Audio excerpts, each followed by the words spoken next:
This is a Canadian radio presenter called Byron McGregor. This was issued in 1973, but it's charted in 1974. It's got to number 4 on the Billboard chart, number 26 on the Billboard Adult chart. This is called Americans. The United States dollar took another pounding on German, French, and British exchanges this morning, hitting the lowest point ever known in West Germany. It has declined there by 41% since 1971, and this Canadian thinks it's time to speak up for the Americans as the most generous and possibly the least appreciated people in all the earth. As long as 60 years ago, when I first started to read newspapers, I read of floods on the Yellow River and the Yangtze. Who rushed in with men and money to help? The Americans did. They have helped control floods on the Nile, the Amazon, the Ganges, and the Niger. Today, the rich bottomland of the Mississippi is underwater, and no foreign land has sent a dollar to help.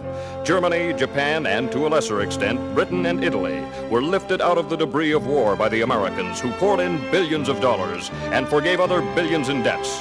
None of those countries is today paying even the interest on its remaining debts to the United States. When the franc was in danger of collapsing in 1956, it was the Americans who propped it up, and their reward was to be insulted and swindled on the streets of Paris. I was there. I saw it. When distant cities are hit by earthquake, it is the United States that hurries in to help. Managua, Nicaragua is one of the most recent examples. So far this spring, 59 American communities have been flattened by tornadoes. Nobody has helped. The Marshall Plan, the Truman Policy, all pumped billions upon billions of dollars into discouraged countries. Now newspapers in those countries are writing about the decadent, war-mongering Americans.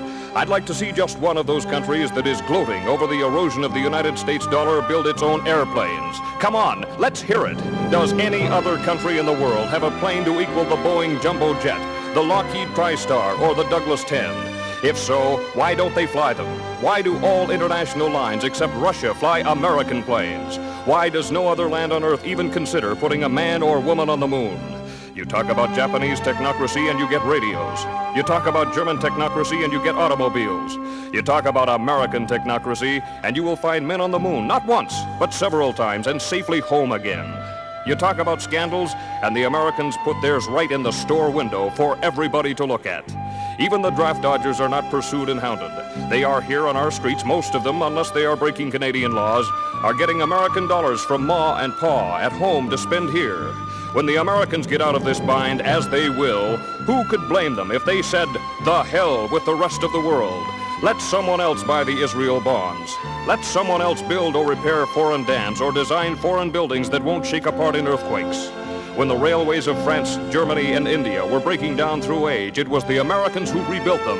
When the Pennsylvania Railroad and the New York Central went broke, nobody loaned them an old caboose. Both are still broke. I can name you 5,000 times when the Americans raced to the help of other people in trouble.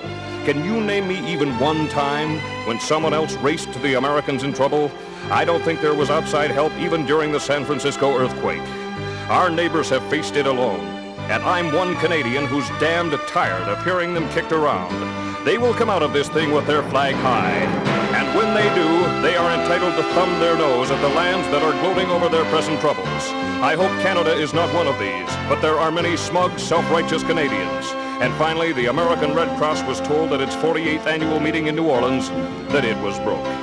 This year's disasters have taken it all, and nobody, but nobody, has helped